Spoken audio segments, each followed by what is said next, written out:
Hello and welcome back to Pathfinder Kingmaker with me, Barden. Right, we're continuing on our way here. I'm going to try and get...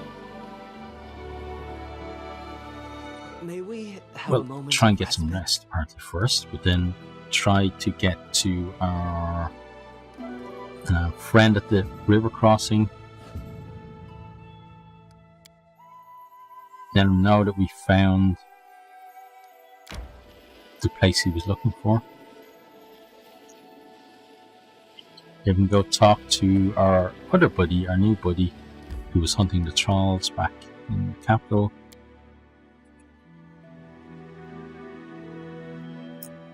Let him know what the story is. It's interesting that that guy's talking about peace and stuff, but I'm not sure whether we should just take that at face value. So let's talk to Jolis. Hey, it's you It again. is indeed. I found the dwarven outpost you told me about. The trolls have found it even before me. Unbelievable, amazing. Its location must be mapped at once. I definitely need to see the place with my own eyes. Lead the way. Oh, as for the cart, well, never mind, it'll be okay. I'll send someone for it later. Okay. So he's now one of our companions, which is great. But we're not going to put him in the group until we go there. But I think now, he can be our economic advisor, or treasurer, or whatever it's called. I think it's treasurer. It certainly would make sense in the context of the game.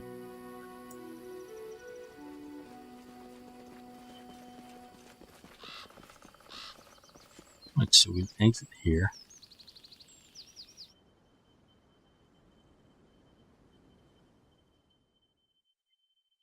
The first of the Riddle of Freedom, say what you will. Something. Okay. Let's get back to here. So we're in the new month. May we have a moment of respite?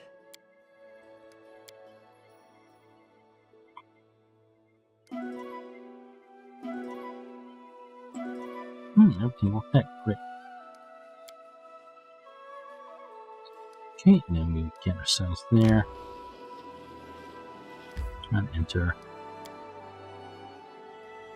Alright, so we want to go to the...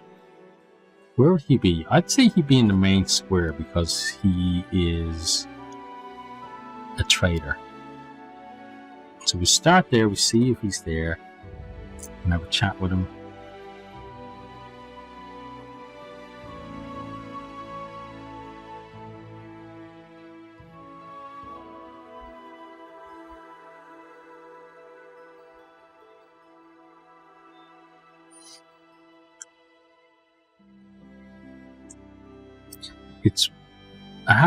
With this game, I have a kind of a love-hate relationship because when I'm playing it, I really, really enjoy it. But the problem I have is that every time I try to record it, it takes a number of tries to actually get the game to load in properly. And then, I have problems where it freezes and stuff. So, it's certainly not that he is there. Okay, so... Let's go there and say hi to him. Yeah, so it kind of puts me off starting a session. All the trouble, but once I start the session, then I'm very happy that it. Let's have a chat with you. What are you jotting down in your notebook all the time? Oh, sorry, he started. It's you. How can I help you? Notes on our adventures. Good ideas that come to mind. I can't remember what voice again. I don't know how it is with you, but in my case, my mind is constantly producing thoughts and ideas worthy of writing down. Some I use in my articles and books. Others I will share with the audience next time I speak at Foray Logos in Absalom. Some other thoughts should be kept out of the public view for a while. Our world isn't yet ready for certain revelations. Tell me about yourself. I've heard this request so many times. Well, as we're traveling together, I suppose I can give you an interview. Free of charge, of course. Where are you from?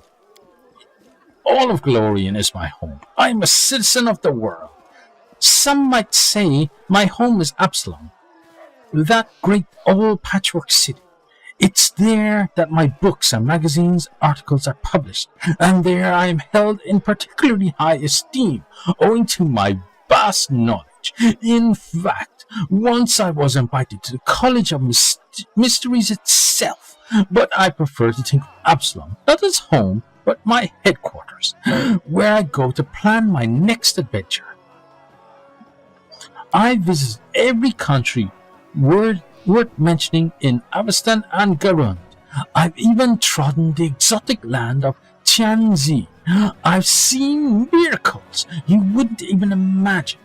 In every place I've been, there was a home that would have been gladly received a renowned explorer such as myself.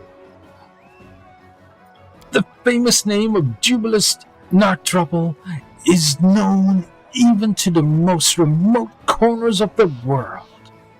Still, where were you born? You know, the line between persistence and importunity is very thin, and you risk crossing that line. Jubilus sighs. Do you think I haven't mentioned my birthplace because of my forgetfulness? I was born in Baldur, if you must know. The empire is in decline nowadays, but still cherishes the illusion of its past glory. It's a country torn by prejudice. In Baldur, my mind was trapped in a cage of restrictions, birthright, poverty, and their beggar be damned attitude. I left the country as soon as I understood it. So, if you ever try to rekindle any patriotic feelings in me, you'll be disappointed. My first article in the Independence was about Baldur. The magazine was almost closed as a result of the scandal that followed, and it would have closed were it not for crowds of my supporters marching in protest under the windows of the publishing house, making its editor change his mind. You travel so much. Tell me about travels abroad. Jubilus tilts his head, peering at you. I've written a fair number of articles and essays on my journeys, and if you'll excuse me, I haven't the slightest desire to retell them all to you right now. If you wish to learn about foreign lands, pick up any issue of Independence and read all you like. I'm sure you can find my magazines even in this hole of a place. So you write books and magazine articles? I certainly do.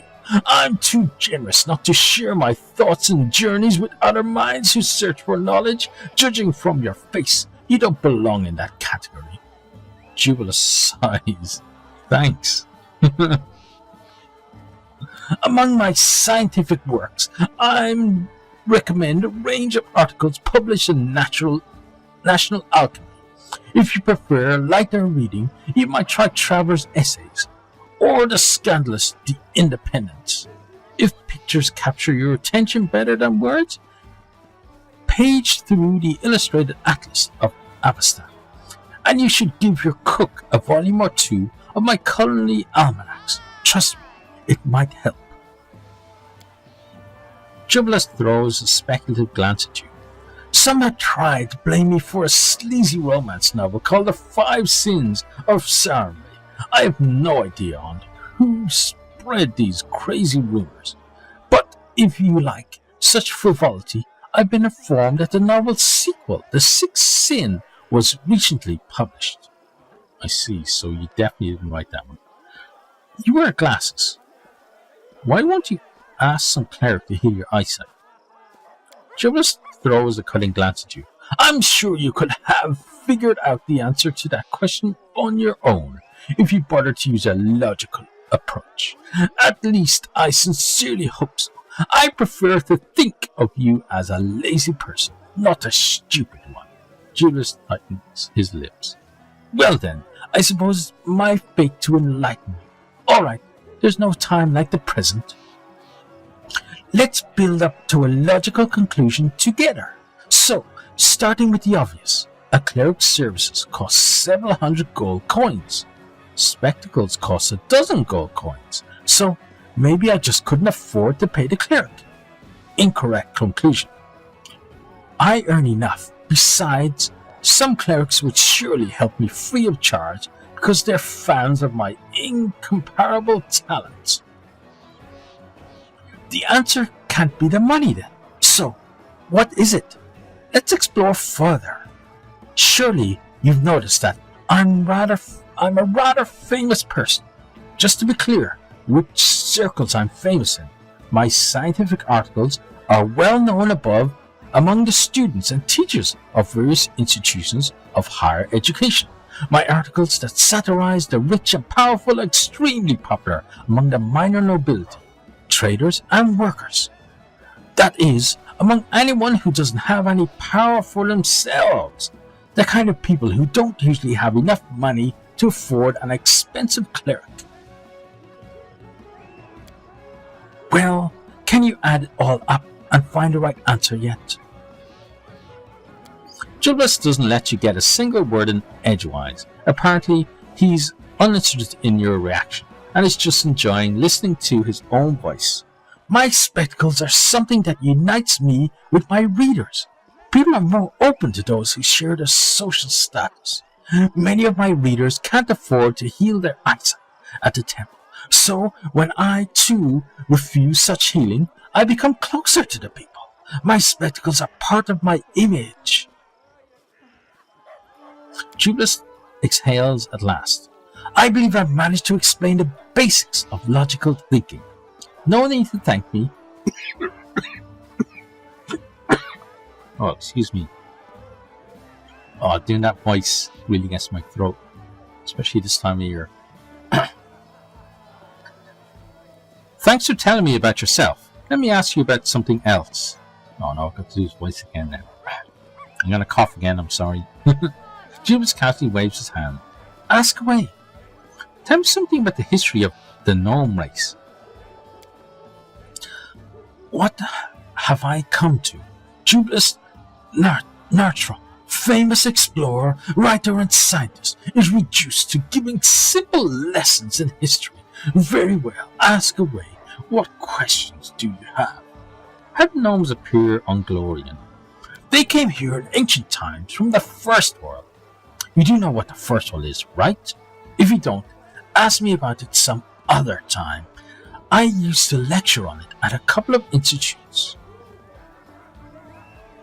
According to the understanding I've accumulated, the gnomes were an immortal race until some of our especially insightful ancestors came up with a brilliant idea. They decided it would be fun to learn how it feels to be mortal. I would very much like to meet those gnomes. I wouldn't even kick them. I'd just look in their eyes without a single word. Too bad they're all long dead by now. As everyone knows, a stupid enough idea can be extremely contagious. So the gnomes caught this infection, all of them, without a hope for cure. So they found a way to Glorian and decided to settle here. And now, you'll never believe it, they got just what they wanted. They severed their link with the First World. They gained mortality, the bleaching, and a heap of local diseases that have been keeping our race on the verge of extinction ever since. Do you know gnomes live long? Certainly, long and happy ever after. Julius shakes his head in remorse. We'd live as long as elves were it not for the bleaching. That's the curse of our race, which only struck after the gnomes left the First World. To put it simply, gnomes must constantly have new experiences. If a gnome gets into a rut, so to speak, he bleaches. We start to lose colour, literally. Our skin and hair become pale, and the worst thing is that our soul loses colour too. If the process continues unchecked, the gnome dies. History recalls only a few cases where gnomes actually died of old age. Most of them perish either because of the bleaching or in the middle of some crazy adventure they've joined just to stave it off. So you travel so much as a way to fend off the bleaching. Julius stares at you, then nods slowly. Excuse me. You see, I enjoy being alive. I like to eat pancakes in the morning. I like to write articles for magazines. I like it when I leave the publishing house in Absalom and a crowd of fans immediately mobs me. So I don't intend to die at the peak of my life because of some stupid ancient curse. But don't you dare imagine that everything I do is just for the fear of the bleaching. I tell people the truth about the world that surrounds them. My theoretical research aids the development of different branches of science in various institutes. Yes, sooner or later I'll bleach and die, like any other gnome. But the name of the famous jubilist Natrouble will live throughout the ages. Okay, well, I'd like to learn more about the first world, please. The first world, what's it like?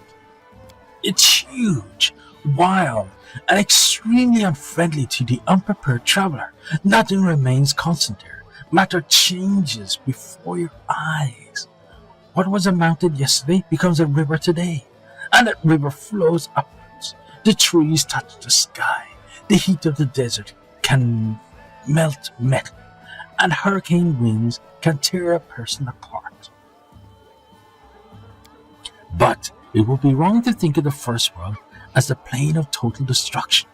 Creation is just as important there. The deserts spring alive into forests, and when the hurricane subsides, animals emerge from hiding, huge, wild, as untamed as the world itself. The first world epitomizes life in its original chaotic meaning. There's a theory that gods used the first world as a training ground to practice their ability to create matter. They then abandoned the first world to its own fate and wandered off to create Galoria.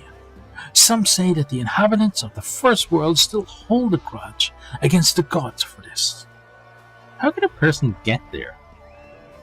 Mainly through magical portals created by skilled magicians, but the price of such a portal is usually in excess of several thousand gold coins. There is another way, of course. There are documented cases where spontaneous portals to the first world have opened in remote places on Galoria, where, as mages say, the boundaries between the two worlds have grown thin. But spontaneous portals are rather dangerous. You never know what's lurking on the other side. Only desperate adventurers and madmen use them. And of course romantic suicidal idiots who think that good common sense is too boring. Are there any sentient beings in the first world?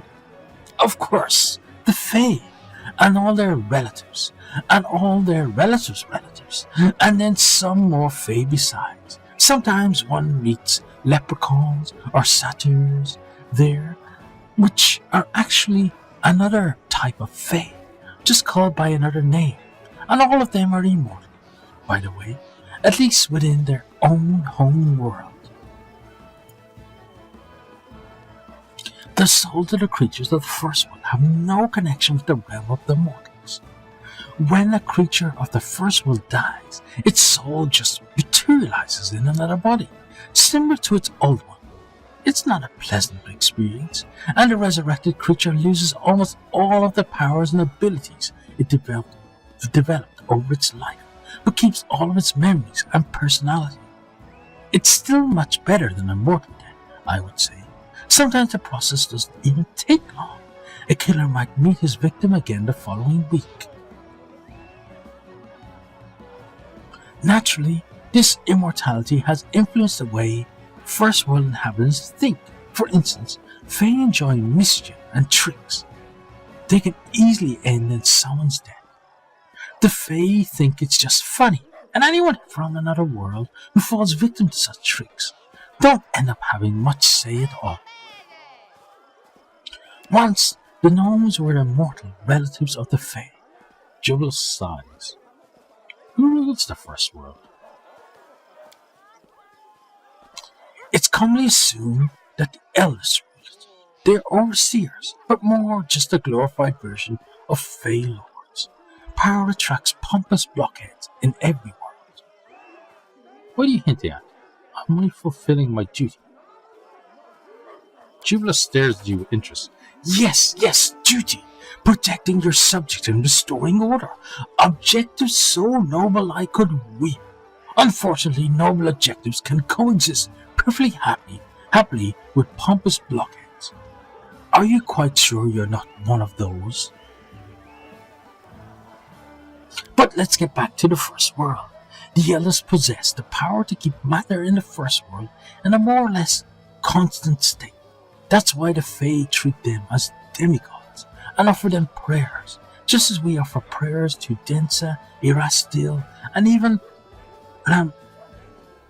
Lamashtu. You know a lot about the First World. Have you ever been there? Jubilee wrinkles his lips.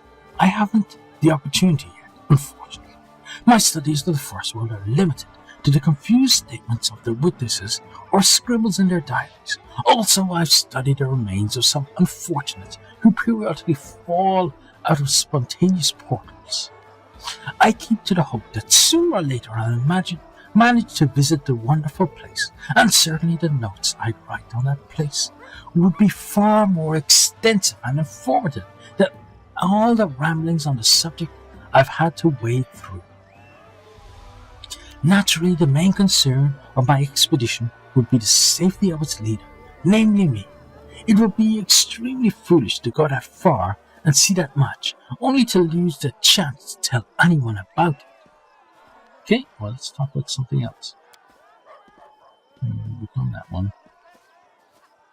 Wait, does that mean we... No, we have done all of that. Okay. Tell me why you've studied the First World so thoroughly. Jubilee looks at you for several moments, his eyes narrow. I told you already, I like to be alive. I assure you, other gnomes share the same attitude. Between the bleaching, disease, and old age, we have a lot to yearn for. But the ancient gnomes, for some reason, decided that mortality, the bleaching, and all the diseases of Galorian are preferable to the mortality of the First World. I can't do anything to change that, but I can do something to my own life. I want to find a way back to the First World for all the gnomes of Galorian. Unfortunately, to do this, I can't just gather up all the gnomes and send them marching through the nearest portal. We're too attached to Galorian now. We've lost our connection to the chaos of the First World. We've become too mortal, if you see what I mean. When a gnome dies in the First World, he dies forever, like any visitor. But there must be something that can be done to solve this problem, and I intend to find out what it is. Jubilee nor trouble. The hero who returned the gnomes home. It has a nice ring to it, wouldn't you say? You're not pretty friendly, you know. Do you think so? Jubilee looks at you above his glasses. Why ever not, if I may ask? Perhaps you confuse superficially friendly words with genuinely friendly intentions. Believe it or not, I wish you only well. As a proof of that, I can point to the fact that I travel with you, and that I'm talking with you right here and now. Tell me, which do you value more? An artificial smile or an honest attitude bolstered by friendly advice and assistance? Even the most useful advice is better received if it's offered the right way. Your advice sounds like your only aim is to please your own ego.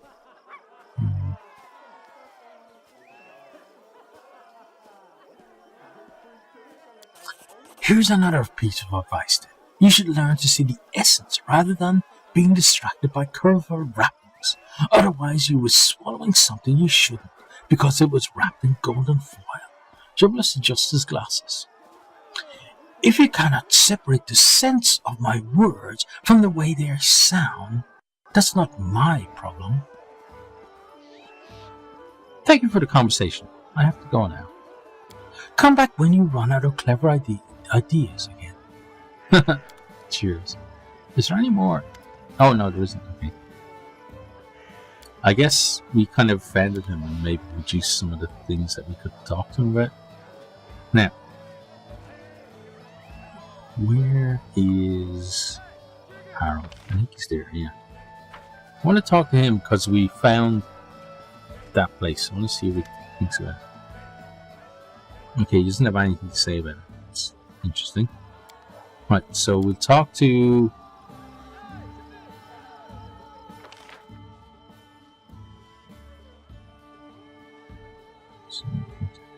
Let me see. Who's over here?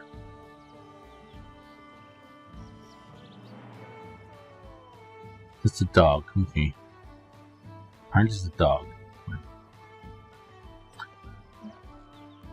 Octavia and her buddy is beside her. Into the house and dog. Oh, this is where we want to go next.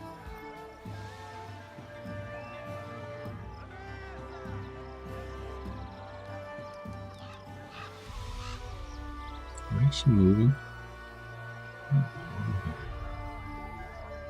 We're not moving. What's going on?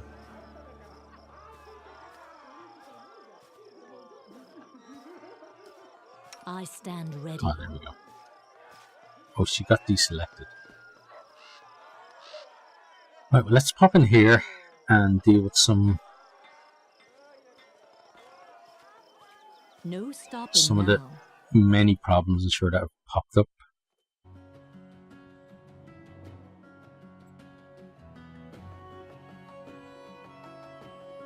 So you probably gathered this episode is going to be more about lore than kind of going out and fighting and stuff. Okay, we got a bunch of people who are going to say hi. Any other travelling merchant, any other half-elf merchant who recently appeared in the capital falls to the floor in front of me. Jean Jetal stands beside him, looking quite unlike her normal self. Usually cold and stiff, the face of the undead elf now burns with rage. Despite his nearness to his furious undead captor, Inyo looks concerned but unafraid. If you allow me to speak, and I can explain everything. I hope you can, half-blood, otherwise. Gentle hisses and turns to you. Have I told you the sad story of my death? It is sad, most of all, because I do not remember how my life ended. I wandered, exhausted, through the wastelands beyond the borders of Crinon, until I could barely see my path. I stopped to rest, or perhaps I lost consciousness. When I came to my senses, I heard a call of my goddess, returning me from the dead. Was it poison? Magic?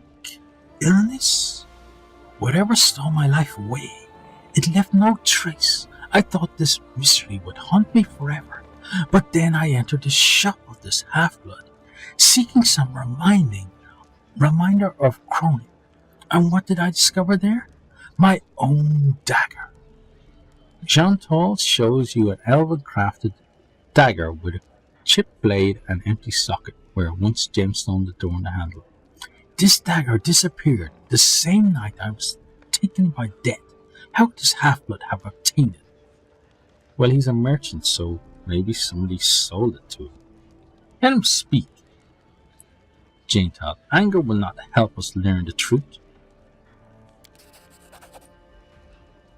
That is why, Jean-Tal pauses. respecting your authority, I have brought this pathetic huckster here, rather than getting the truth out of him by my own methods. Okay, so we got our old dagger.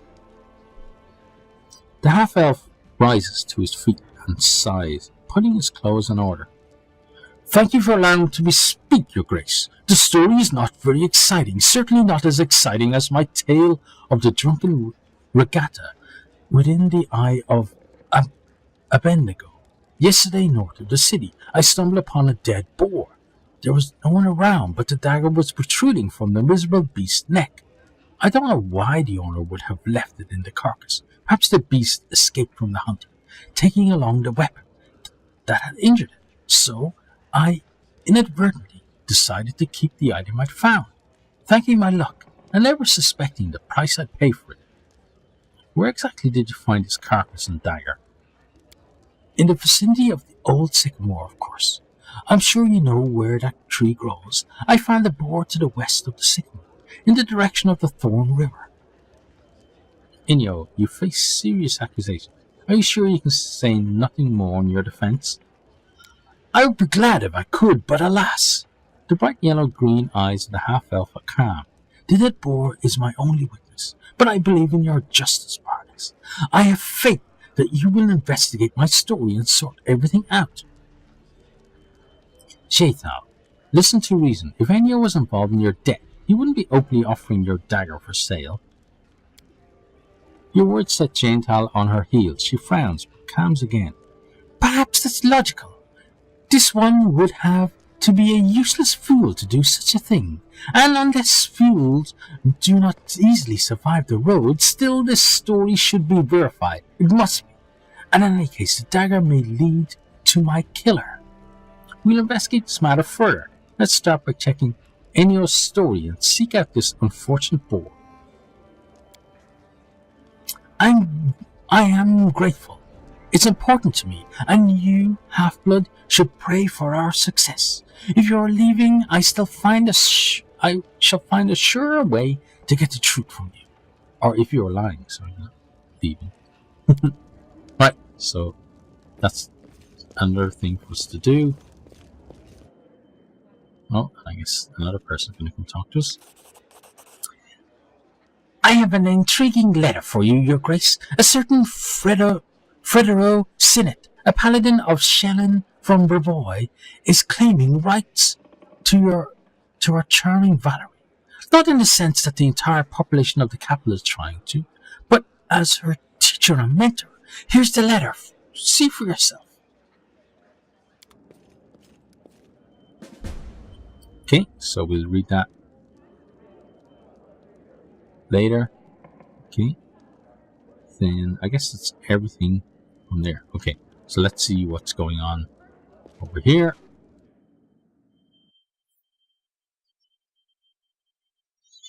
So Ekondio needs to come into the party. Maybe Shathal needs to come in as well. Okay, so Triumph there, that's good. Ancient Tradition. Okay. Troll Raids, failure, you didn't sign advisor. Okay. Okay, so military down, stability down. Okay, so stability we need to watch out for. Okay, Triumph on that one though, military +3. Success on this one. Okay, yeah, that's the one we just did. Okay, got a letter. Okay, that one's fine.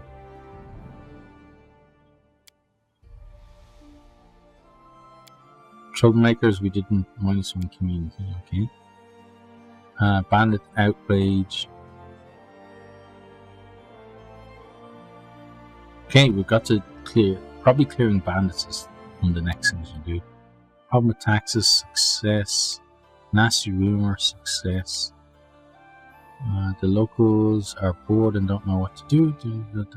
Success, okay. Mysterious cult, success. Ancient tradition, success.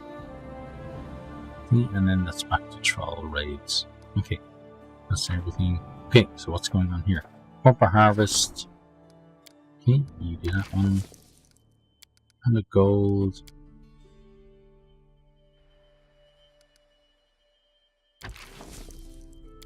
Okay, and he's doing that one. Okay.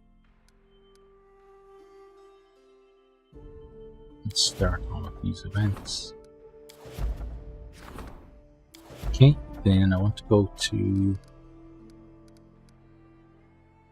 Let's see.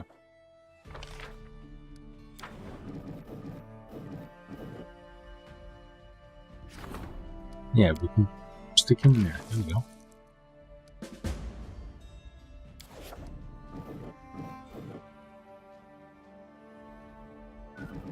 So I'm hoping at some point we can unlock other positions for all of these people as well. Let's see, let's go back to projects. Okay, so he's doing that. That's fine. In the 42 days. Right, so let's see what we have. We have a trade agreement that he could do. Okay. And he could do that one as well. Pillage. Don't really want to be pillaging the temple or rebuild it. No, he's busy. Trade agreement we could do.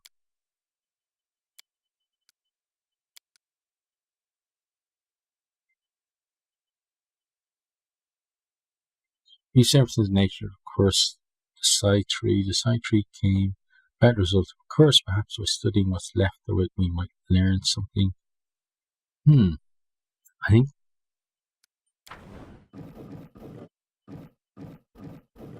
What did he? So he's already. Wait, if we take him off the other thing, that's not going to be good. So let's go back to events.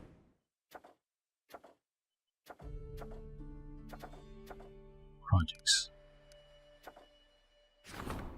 Okay, he's still doing that. That's good. So trade agreement, and then so this trade agreement would be okay. We don't have enough funds for that, so don't worry about that. Let's look at the other trade agreement. We should have enough for that. Yeah, we have 566 BP. So I'm gonna do that. Start that project. Okay, and then just make sure that everything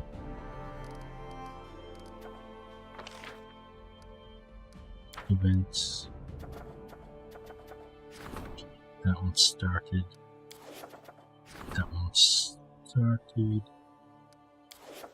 Okay, and that one started. Okay, good. Right, so let's see, that ends in 14 days. That ends in 12 days. Okay. Right. So we come out of there. So we don't know what we can, but if we can, we should visit again mid-month to try and get some more projects done. Okay, so but Jubilist is in here as well as outside. That's interesting. Right, now I want to go talk to the mother. What's over there? Oh, it's just okay. It's just a kind of hold-all, I guess you call it. Here's a Miri. Here's the storyteller. Let's have a quick chat with you, see what the situation is.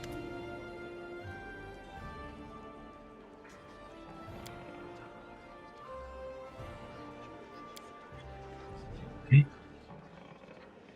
Who are you? I'm an elf from Kyonin. My name is not important. I'm a storyteller, collector of stories. I collect unknown legends of ancient times. The man smiles, but doesn't seem to be directed towards you. Long ago, I was a smith in Kyonin.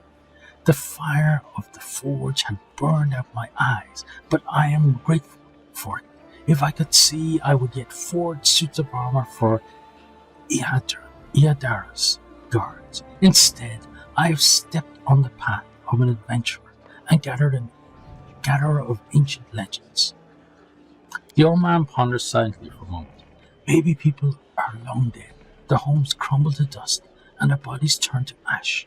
Only legends can still tell us of their triumphs and defeats, their joys and fears. I'd be so interested to hear the stories told about us after our demise.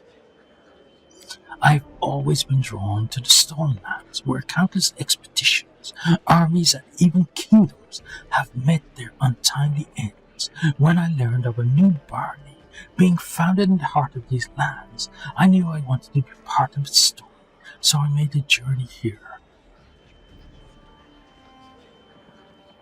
Are you really an elf? Do other elves age like you have? A common question. Despite my unusual looks, I am an elf. And an old one, yes, perhaps older than any other elf of Kyonin. However, I doubt my age alone was responsible for my appearance.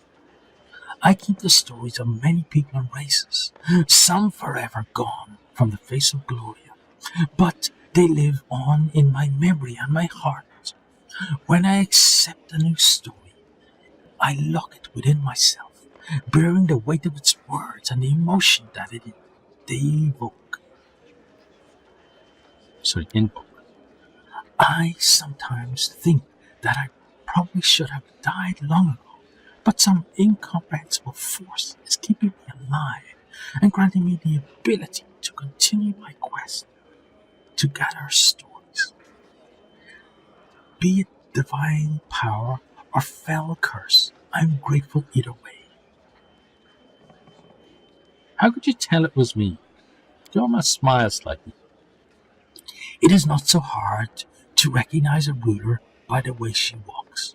No one in her steps as confidently as you, Your Grace. All right, would you care to trade stories with me? The man's voice rustles like autumn leaves. I am a collector, not a trader. If I share a story with you, you receive the power to pass it further, changing or embellishing it, whether willingly or not. Can I be certain you will keep my stories intact in their absolute purity? The storyteller ponders for several moments. No, I do not think so. At least, not yet. These legends are the most precious valuables of this world, the last remnants of ancient tribes. They are beacons illuminating the way to the past, allowing us to meet generations long gone. I cannot let their light fade. The path to the past must not be lost. The old man thinks for a moment, then continues. But I can offer you a deal, Your Grace. If you find some items belonging to eras past, bring them to me. If I recognize the stories hidden in those items, I will gladly share them with you. And if you find all the pieces of any ancient artifacts, I can even recall my smithing skills to unite them and restore their power. Okay, interesting. I found the shards of an ancient artifact. Can you restore it for me at the anvil? May I? The storyteller gently touches the items from your pack. These shards, they were once part of the Forest Knight's bracers. I'd be honored to restore this artifact for you. The braces would serve you well for a long time, and we could uncover their story. If you manage to collect all 10 shards, bring them to me. I brought some relics. Are any worthy of a story? How interesting. May I, Your Grace? The storyteller touches the pennant with Torag's mark. Oh, the symbol of Torag. The children of stone wear such pendants as protective talisman. I will gladly purchase any you have. Okay, thank you. And what is this? I hear the voices of trees, smell the scent of fresh leaves. A dryad mark, is it not? I would be happy to purchase it from you. Okay, we definitely should have been keeping those then. But hey, Live and learn. I need a wise advisor at my court. Would you like to serve me in matters of state? Thank you for your words. I am unlikely to be able to interpret the intricacies of the political world or the affairs of the treasury, but any advice regarding magic of the arts would be useful to any ruler. I'll leave to your legends till we meet again. Okay, so we're gonna go, yeah, sorry, I'm being a bit indecisive, but we're gonna go outside. I was thinking, should I go put stuff in the chest? But no, we should go outside, we should sell stuff. Then we should look for, so we need to talk to the guy who was hunting trolls. We need to talk to him.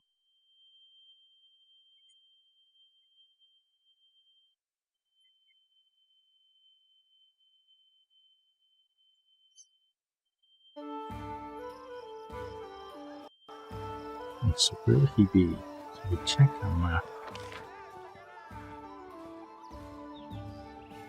Okay, there's none of these people. Tristan's there. And yes, so we must be at the pub.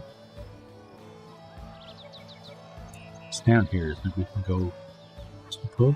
Is that right? I think so. Yeah, here. Okay. It is Good. done. Your grace.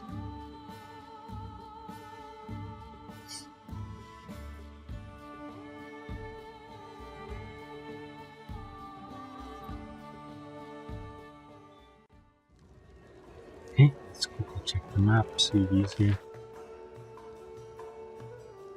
Got Memorial. And Mary's there apparently as well. Doesn't look like he's here, so he must be on the other map somewhere. Unless we go upstairs and maybe he's up there. When Mary gets around though, she seems to be all over the place. Right, so quickly check the map. So Janetal is in there.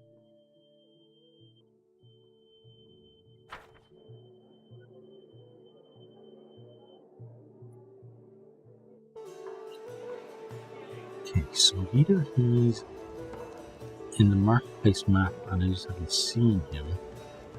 Let's go back here, but I don't think any of the people hanging out back there.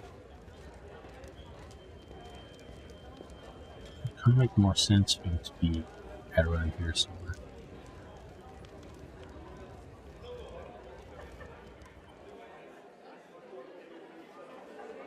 Right, so we switch back to the other map. See if he's on there. If not, maybe he's somewhere in the throne room and I just didn't notice. That would be kind of like me, alright.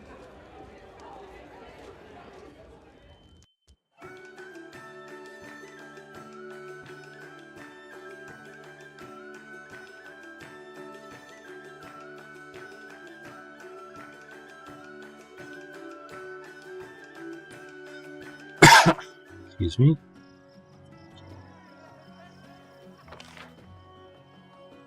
Tristan is there. Valerie's there. Arcanum is there. Okay. Let's go over here and just check if he's. I don't think it is, but we should definitely check. There's a dog. Oh, actually, it is because he had a dog with him. Yeah, there he is. Come down. Tell me about yourself. Ekon turns his eyes on you. Don't want to rake up the past. Not now, when the wound still bleeds. Must kill Kargad and regain my peace. In that case, we'll talk later. So that's all he has to say. Okay, that's fair enough. Right, so oh yeah, I was thinking, is there anything else I need to do? Yes, there is.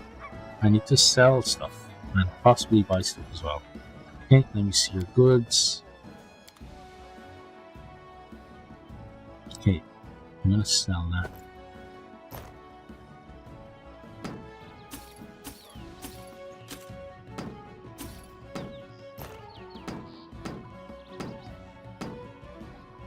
Okay, let's see. Scimitar can go. Jathal's old dagger, we need to get that.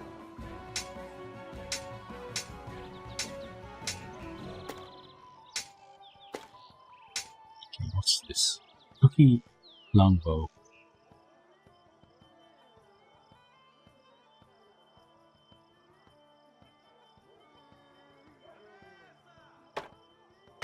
Guess we keep it around for a moment.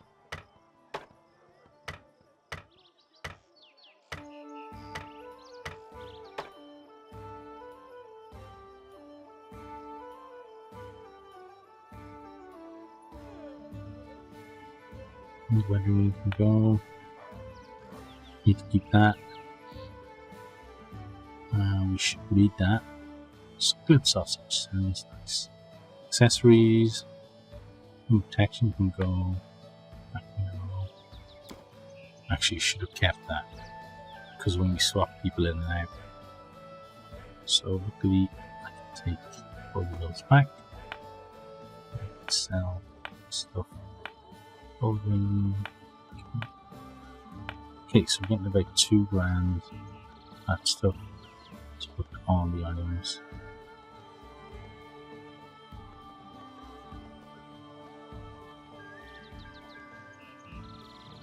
Useful.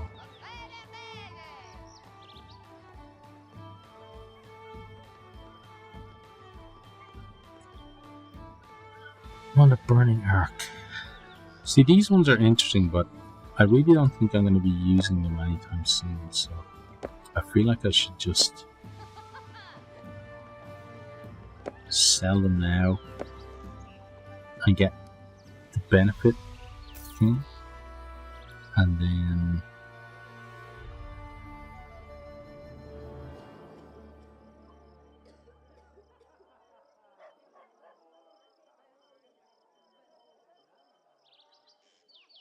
scan now +2.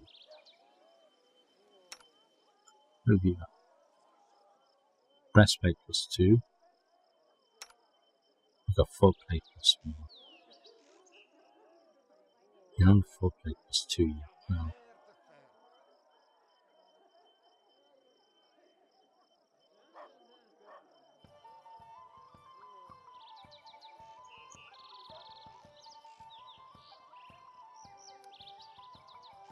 So let's go talk to this dude.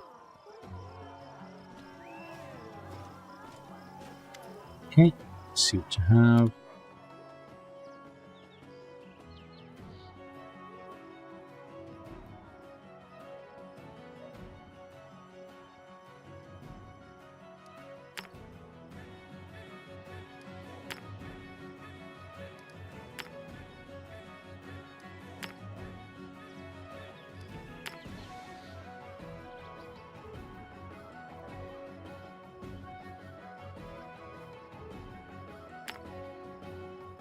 Hydra Eye.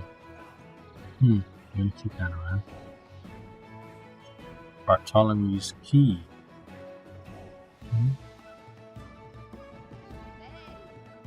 Rope. Boar pelts. You should sell those.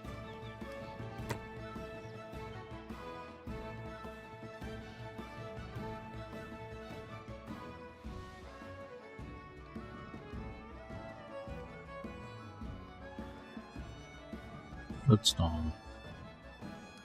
Sell those. Greenstone.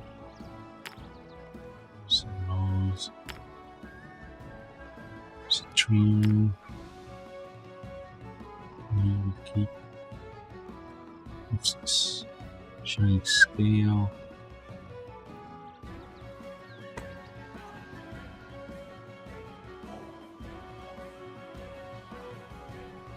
Emerald. We can go. That's everything for now. Yeah, I think so. Yeah.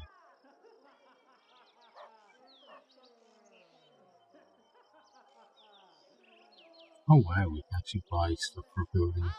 Bag of holding as well. It'll be a long time before we get anywhere with that now. So we're looking for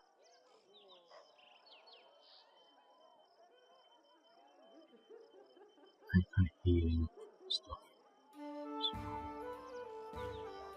nice so warm now.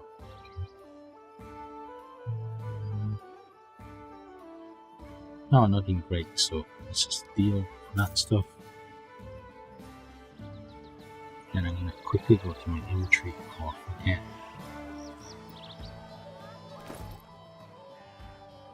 And copy that recipe. Okay.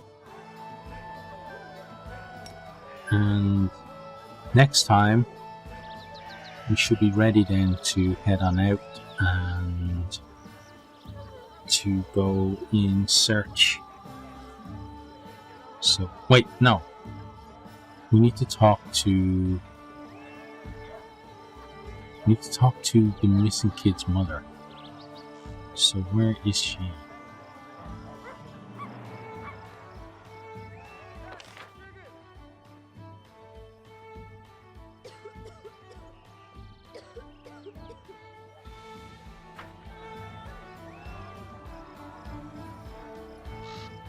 So I don't think she's here in the court.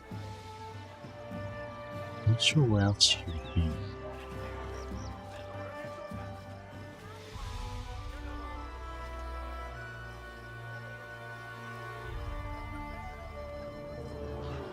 We should definitely talk to her and find out why she's accusing the old beldame of being the one to kidnap her son. So is she here? Let's check the map.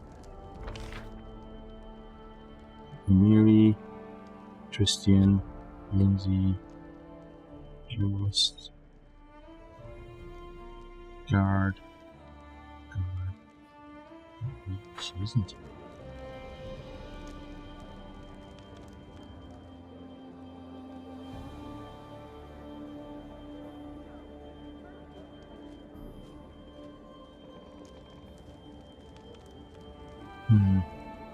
Okay, so what I'm going to do is off camera, I'm going to go look for her, and then I'll either talk to her off camera or I'll record it for part of the next episode.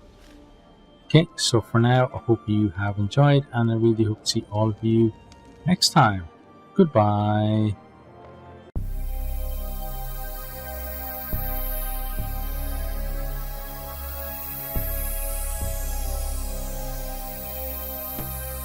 Thanks for watching this video. I hope you enjoyed it. If you did, maybe you'll hit the subscribe button there on the right and check out some other videos here on the left.